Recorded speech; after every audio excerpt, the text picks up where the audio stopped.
Matt Rife assures us it's not easy being a beautiful comic. People don't want to laugh at physically attractive people, he said in a Men's Health-sponsored TikTok earlier this year. You don't want to walk on stage, and people are looking at your arms rather than listening to your jokes. I think it just makes me work that much harder. Fair enough. I won't mention Rife's famous cheekbones in this review of his new Netflix special, Natural Selection.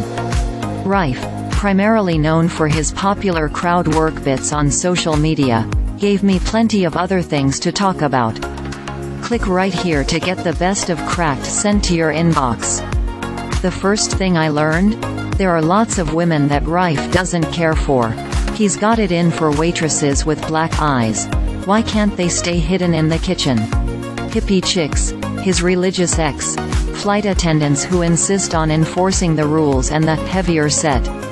The only women he claims to like are the grandmas he wants to bang.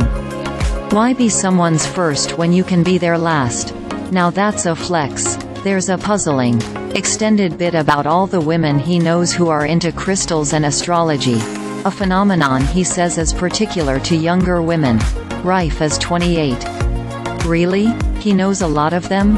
The jokes about believing in star signs are so dated that George Carlin could have told them in 1978. He wouldn't have been caught dead doing so, but the point remains. Rife and Bob Hope would have had something in common: shaking their fists at them long-haired hippies and telling them to wear some deodorant. The middle third of Natural Selection is devoted to sex, masturbation and porn. He's afraid of gay ghosts because they might eat his dick. Or as Rife spends a good 5 minutes imagining the different ghouls and monsters who might swallow his semen. Hilarious. But the most off-putting segment of the special is its last bit, a long diatribe about a flight attendant who insisted Rife stow his bag under the seat. It's a long story that starts out defensive and then gets more defensive.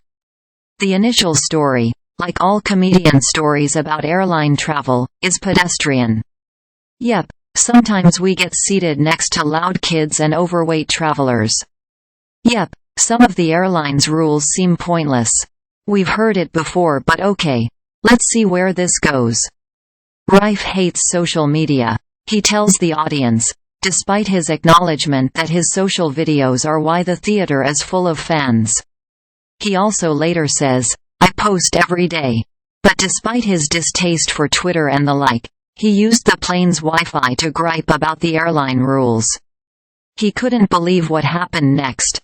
An angry online mob gathered to tell him to suck it up and follow the rules like the rest of us do.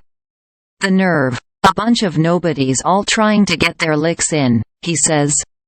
And if you think a public figure like Rife should simply take the high road and ignore online trolls?